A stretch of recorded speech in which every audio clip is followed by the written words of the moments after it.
Hi everyone, it's Heidi from flutterbyheidi.co.uk. I'm Heidi Smith. I'm an independent Stampin' Up! Demonstrator based in the United Kingdom. And today I thought we would have a play with two-tone flora. And actually I took my inspiration from the catalogue.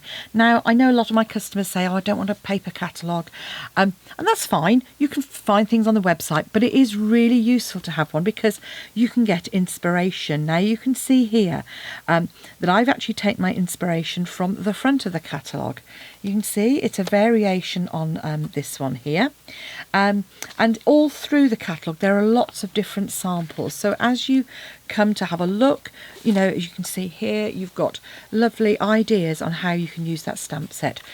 So if you're in the UK, if you've purchased from me in the last 6 months, you will automatically get a catalogue sent out to you.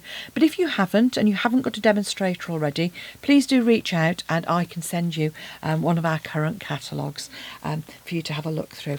I like it, as you can see, I like to indicate what's on my wish list as well. So that's the catalogue. And so this is my version of it. Just a little bit of fun. I thought we'd go with the polished pink. Lovely bright colour. Yeah, just a way of making it. And I thought maybe I'll do it actually. Should we do it in the other orientation? Might do actually. I might do. So as you can see here, what I've done is I have used my brickwork embossing folder for the background. So brick and mortar, here you go, that's this one here. It's a 3D one, so it gives a lovely 3D effect. I've also I've used my two-tone flora for those lovely flowers, and I've used, this is rich raspberry, I've used polished pink here. I'm going to do them all in one colour for the next one, and then I've used the dies to cut that out.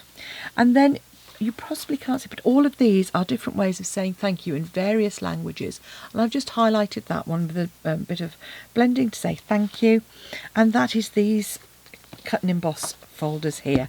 So these go through the mini, which is really useful, and you can see here you can get a lovely strip of thank you, and you've got large thanks as well as little tiny ones as well. So that's what I've used. And then finally, for those hexagons, I haven't cut those by hand. I've used our fabulous shapes. And you can see here, that's the one I'm using. You've got 4 different sizes of hexagons, plus these smaller half ones as well as layering circles, as well as these lovely oval images. So we have our beautiful shapes and our stylish shapes in here. I just pop them in together. These are beautiful stitched ones, so that you can buy them separately. I just keep them together as they're my kind of go-to shapes that I use. So and what I do actually in there, just to show you, is I have already die cut some out, and those show how they match. So this is my stylish 3, these are my stylish shapes on my basic number 3, which is this one here. And that gives a really teeny tiny narrow border, just out of interest. There we go.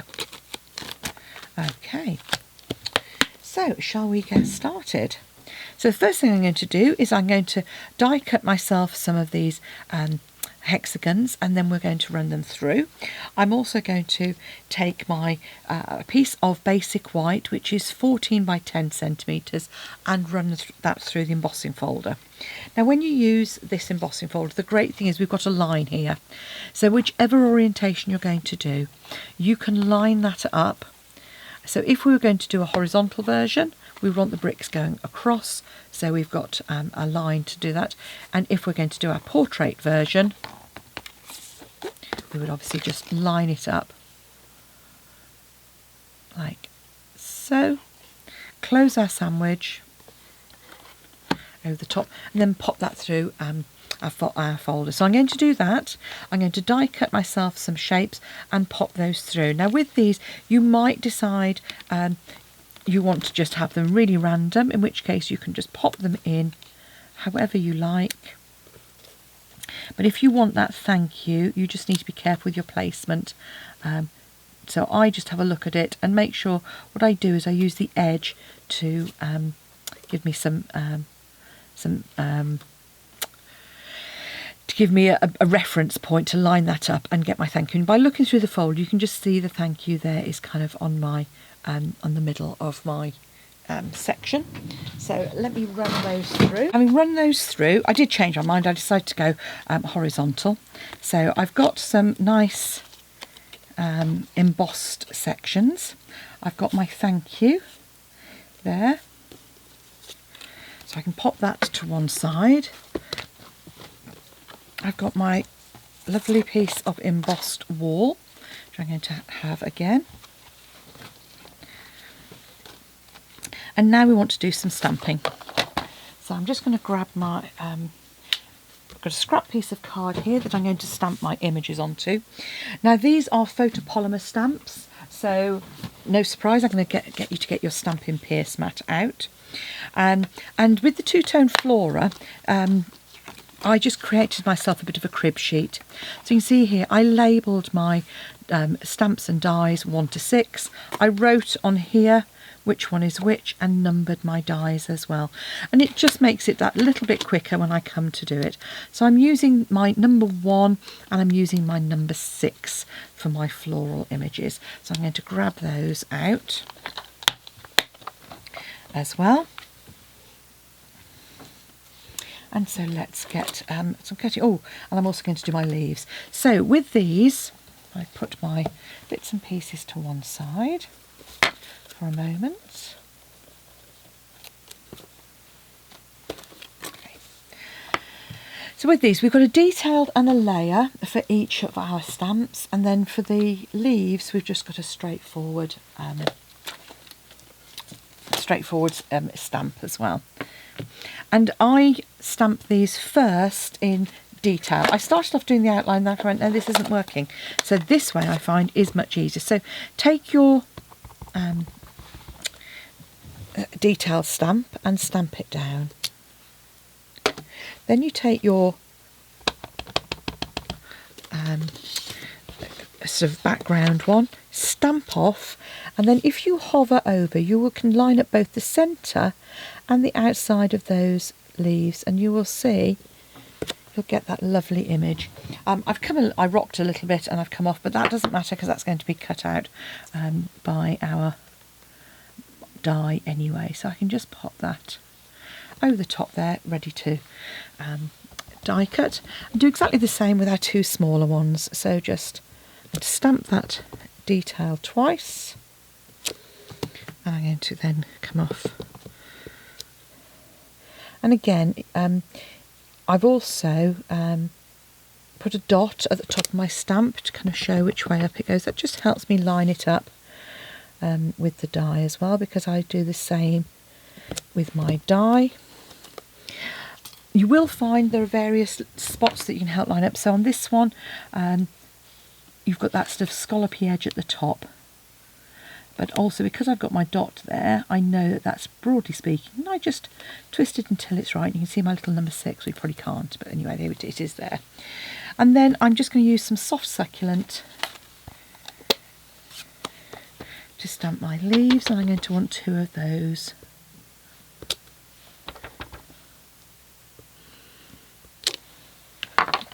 So I'm going to go ahead and die cut those out, and I will be back with you in just a moment. So now I've die cut those out, we're ready to start composing our card. And I changed my mind, I decided I'd go horizontal just to see how it looked. So I forgot to stamp the inside of my card. So I've got a piece of my card base is just a standard tent fold. So whatever your half sheet of A4 creates into a card base, that is what you want. Mine is 21 by 14.5 centimetres, and I have just scored that in half at 10.5 centimetres. So I'm just going to come in just with my detail, just to give a hint of an image. You could do a full image if you wanted to, but it's almost like a kind of a watermark that I want to do there. So you could stamp off to make it even lighter, or use a lighter colour. And I'm just going to add that to the inside of my card.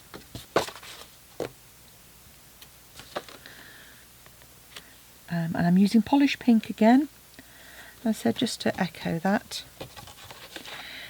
So first of all, I'm going to pop my layer onto the front of my card, and as I said, this I'm going to put on flat, and we're going to add dimension with our other pieces. So Also, and I tend to use Tombow for adding embossed panels onto my card as well. It kind of gives that nice sort of 3D effect. There we go. Must have cut that a bit smaller. Either that or I've made my card base bigger. But either way, anyway, there we go. There's a nice border on there. So now we're going to add our embossed shapes. So I'm going to kind of put 3 on the left hand side there, and I'm actually going to then cut 1 in half for the bottom. And what I did when I did this card is I cut my halves and I put my 2 halves on first and then just eyeballed my other 2. And all of these are going on with dimensionals. I did see one of the design team putting them all through on adhesive sheet. I didn't. I think that's. I mean, it looks great, but and they kind of made like a wood effect element, which was fab, but not for me today. But if you're looking at the new dies that we've got, the Alamo dies, then adhesive sheets are a great way to add dimension with those. By that I mean the foam adhesive sheets. So we do both the adhesive sheets, the thin ones, and we do foam sheets as well, which all of a sudden make it easy to get a nice 3D image. So I'm just going to line that up with the top and put my next one in.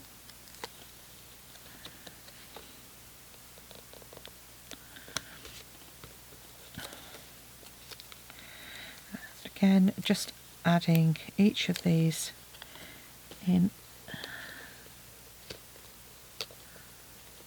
just with a little gap between them, and then I'm going to cut one of these in half actually.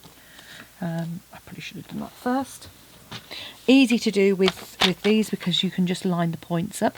The only thing I would say is, as I've said before, when you're cutting, you don't want to cut into a point, so put your cutting blade down the middle and go up and down from there. That way you won't damage your point, as in sort of crush it. Otherwise you end up with sort of some rather squiffy bits. So I'm just adding a couple here, and then I'll decide whether I want to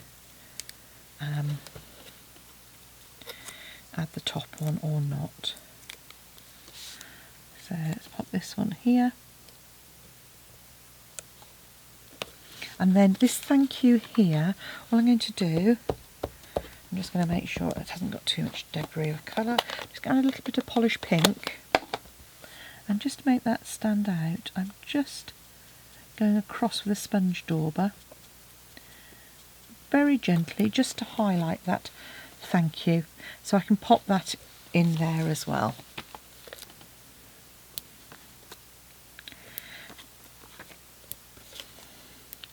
It just highlights it just enough to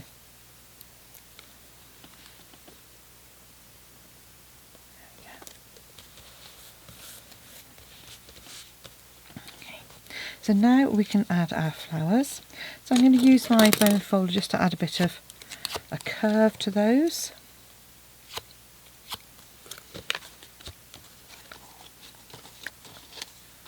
See where my other one is. And I'm going to pop that on the top there. So I'll probably in that top corner want a double layer of dimensionals because it's going to be trying to stick to the background there, and the other two are just single dimensionals.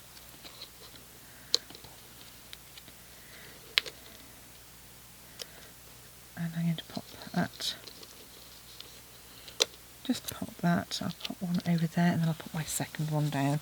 Well, I may not now need that extra leaf that we cut. So just pop that in there. Again, pop a dimensional on the back of your flower. And I'm just going to kind of eyeball that. There we go.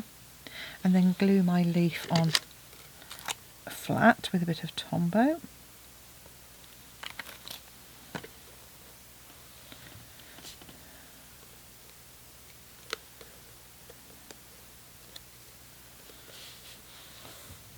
So here's my last flower, and again I'm just going to pop a dimensional onto the back there. So there we have it. We have Team Horizontal, Team Portrait, range of colours, single colours. This is probably my preferred one. I like the arrangement of that. But let me know what you think. Either way, you can make lots of use of your embossing folders, and there's some great ones there to use. I've just shown you just a couple of them, and I'd love it if you would shop with me, and certainly if you could hit the subscribe and the like button, I'm always grateful. So thank you for watching. Come back and see me again soon. Bye now.